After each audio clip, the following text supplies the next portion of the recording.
One of the most common questions they get even to this day during crypto conferences, I mean, right now we're at Token 2049 Singapore, ton of gaming representation is here, is about Gala. Like, I know I don't cover Gala that often anymore, but at one point, all we were covering was Gala. We were very intertwined with the ecosystem, and as you all know, Spider Tanks was the favorite game that I'd ever played.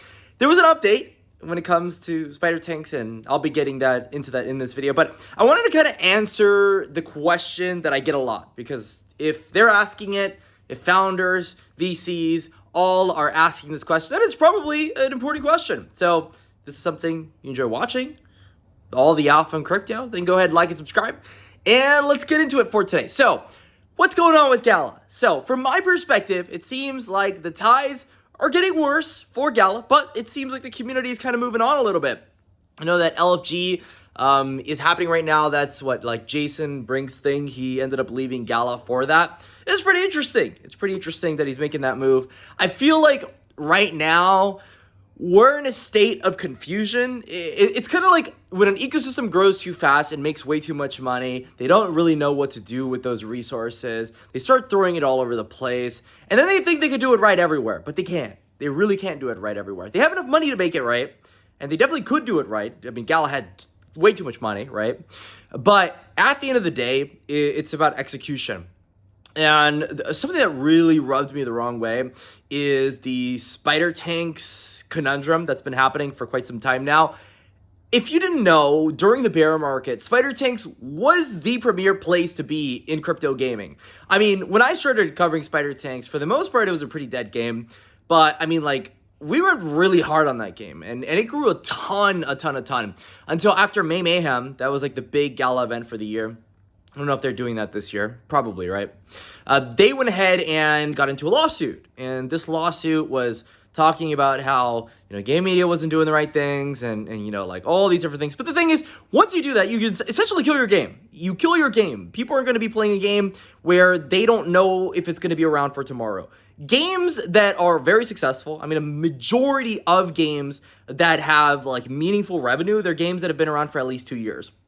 You need to build that audience over a pretty lengthy period of time. And the really cool thing about Spider Tanks during that time was that Townstar had already been on a decline. Spider Tanks was on the up and up, and the IP was strong with game media because they were building other games as well. That was just a continuous thing that was happening. So it kind of stopped everything for Gala Games. Gala Music ended up doing things. I think like Bucks ended up leaving, unfortunately, right?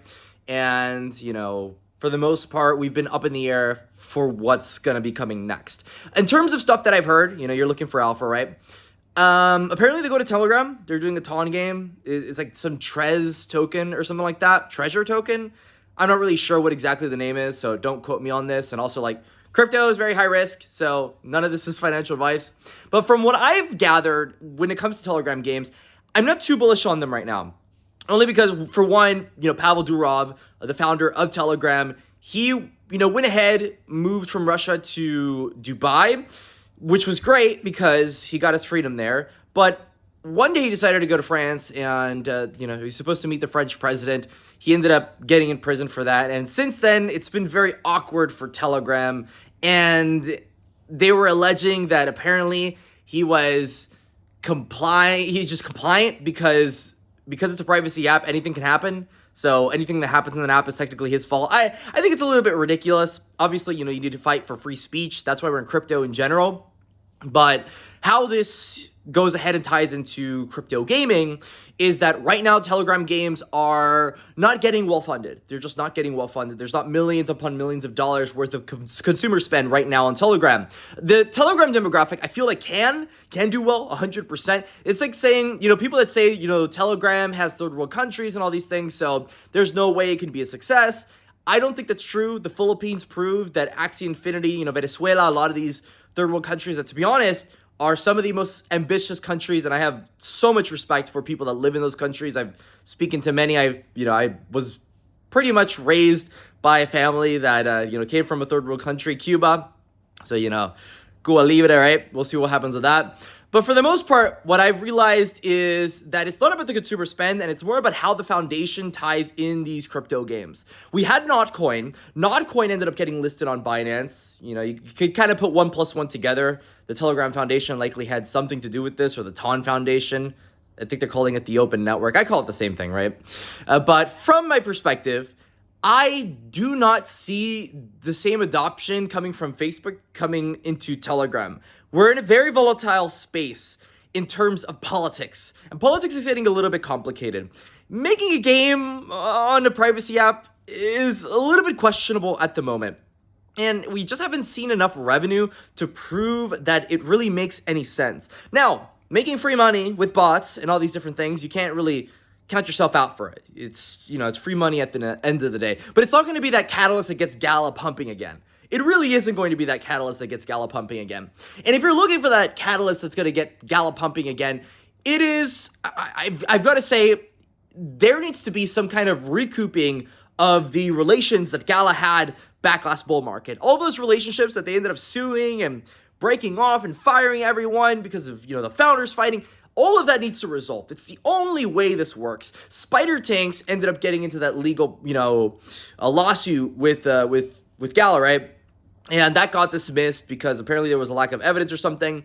Seems like Gala has pointed out on their Discord announcements that they are more than willing to essentially do the same thing again, which I think really sucks because I wanted to help Spider Tanks. Obviously, you know, we covered a ton of Spider Tanks, so we still want to see Spider Tanks succeed.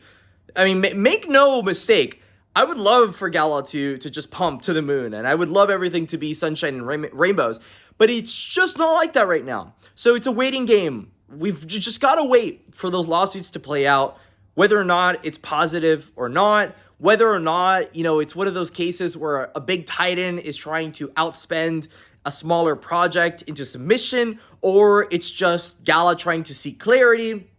We really don't know at this point. So we'll see what ends up coming from there. But if someone asked me today, what's my perspective on Gala?